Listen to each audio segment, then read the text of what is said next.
This program is about k nearest neighbor algorithm, program 9. So k nearest neighbor algorithm means, suppose you want to classify an instance. So here you already have a training set. So for the input instance, whichever instance in the training set is near, that kind of classification you give. Okay, so for example, you have apples and oranges, for example fruits, and you have data about apples and oranges, and you get the new input instance. So the new fruit, whichever it is near, okay, so in appearance, so that kind of classification will be the k nearest neighbor algorithm. Okay, so whichever instances in the training set are nearer to the new test instance, that kind of classification we give.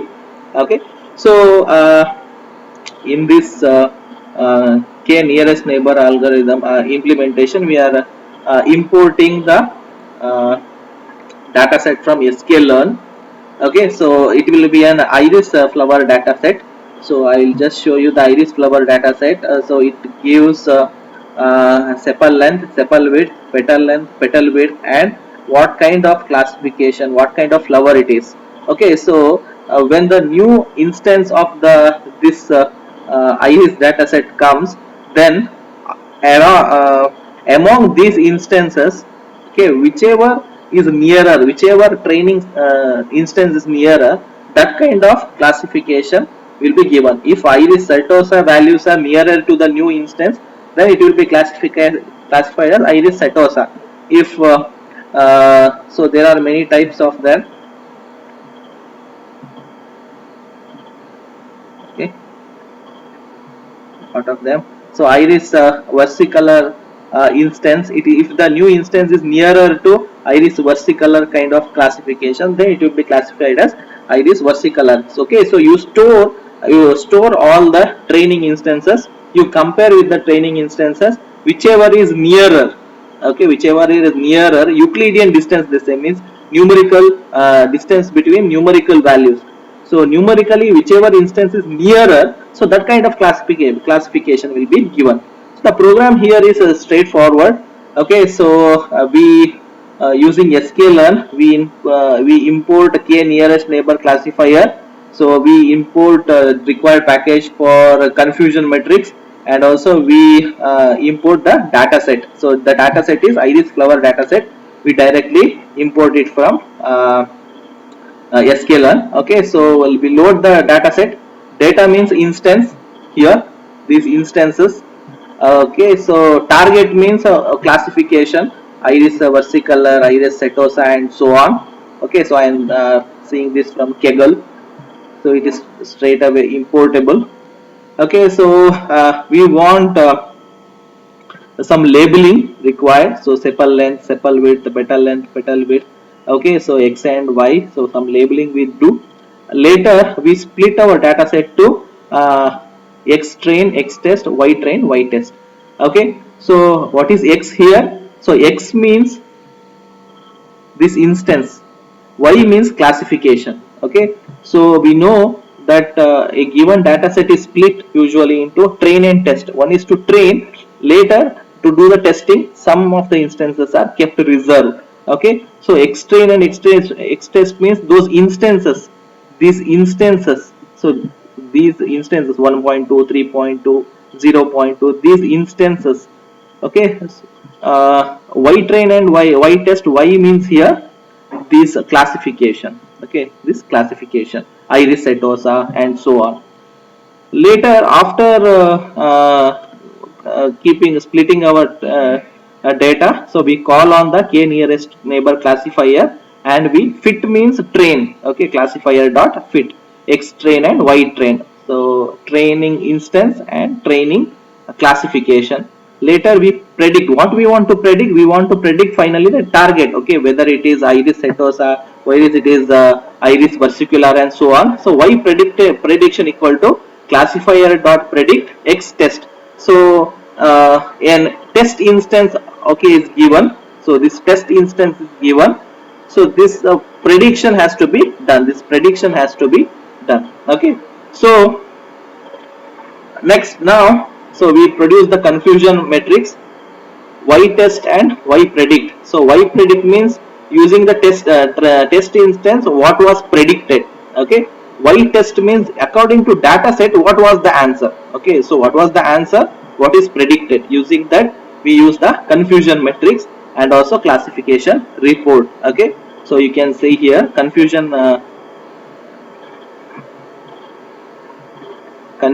matrix, confusion matrix here, and also the classification report. Okay, precision recall, F1 score and support.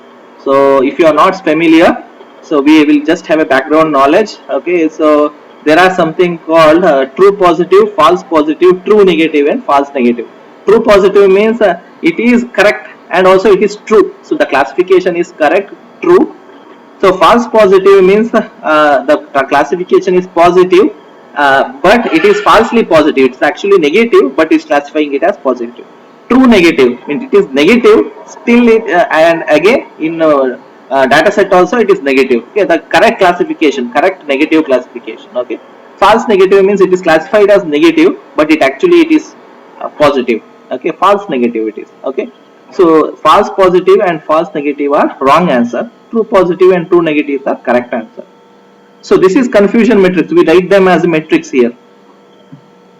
True positive, okay, true negative, false positive, false negative. Okay, so we try. So after that we have something called recall and precision. So true positive equal to number of true positive plus false positive recall, and this is for the formula for the precision, and this is the formula for the accuracy, and this is the formula for F1 score. Okay, so TP means true positive, true negative, false positive, false negative. Okay, so using this true and false classification we calculate a recall, precision, okay, so accuracy and F1 score. We are visiting here a 10th program, a locally weighted regression algorithm. So locally weighted regression algorithm is a very simple one. We are seeing here a data points, okay, and also a line. So what the locally weighted regression actually does is, suppose you have a data points in a graph. Okay, you have to draw a line such that it will connect as many points as possible. Okay, so write a line, not necessarily a straight line. Write a line such that it connects or it is near to most of the data points. Okay, so that is the aim of this program. Okay, so linear regression. Now so first we'll just see if you I am running this in a Colab. So if you are running for the first time in your computer, so you have to use a package called SCI Kit Lego. Okay, so if you have that one, it's straightforward, only a small program. Okay, so import NumPy and for array manipulation and everything. So import matplotlib to plot the graph, and also import sklego and import the package locally weighted regression. Okay, so locally weighted regression. So I hope you know what is linspace. Linspace means for example if you want to generate for example between 1 to 100 you want to generate some 100 points. Okay, so if you want to do that you can use linspace from 0 to 100, so n number of 100 points. Okay, so linspace what it does is so for plotting the graph we have to generate arbitrarily some points, right? So linspace does that for us. Okay, so if you want some arbitrary points between 1 to 100, so call linspace, say that from 0 to here it is pi. Okay, here it is pi because we are using a sine wave here. Okay, sigma sine wave. So here it is 0 to pi, n number of points I want. If that is the case, then call linspace. Okay, in this case from 0 to pi, Okay, from 0 to pi, n number of points are generated here. These are blue dots. Okay, so the value is between 0 to pi. So n number of points are generated. Okay, so we want to also plot the y. So between 1 to uh, we generate some random numbers between 0 to pi. Okay, so uh, y and x we generated. Next we want to train. So for those random numbers, okay, so what we have generated random data points, we are taking it and training it. So just to call locally weighted regression and fit it with between -1 to 1. Okay, sign, that's why -1 to 1, fit it within -1 to 1. So the training is complete. Again call linspace. Okay, so and generate random number of points. Okay, this time it is between -1 to pi plus 1. Okay, so n square number of points you generate. Okay, so n square number of points you generate. So random number of points we want such that we can give as an input. Okay, so these points, so we for our experimental program, so we want some random plots, right? So that's why we are generating it. Okay, so that's what we are doing it. So already we have trained, right? So mod dot predict. So mod, so locally weighted, using locally weighted regression we had trained. Now just we are predicting it. So train and predict. Later this is for plotting. Okay, so 12 is to 4 figure. Okay, and scatter, plot those data points xs and ys and plot the predictions. Okay, so see this line. So it is passed in a way such that it connects a maximum number of data points as possible. Okay, so what we have basically done, so we are here it is training and running, executing. Okay, so for training, so we generated some random points between 0 to pi using linspace, then uh, called locally weighted regression and trained it. Again we called some we generated some random points, okay, using linspace, and using the trained model we predicted that line, okay, regression line which moves. Later all the using all the output what we had, we plotted it. Okay, so this is about a linear locally weighted linear regression.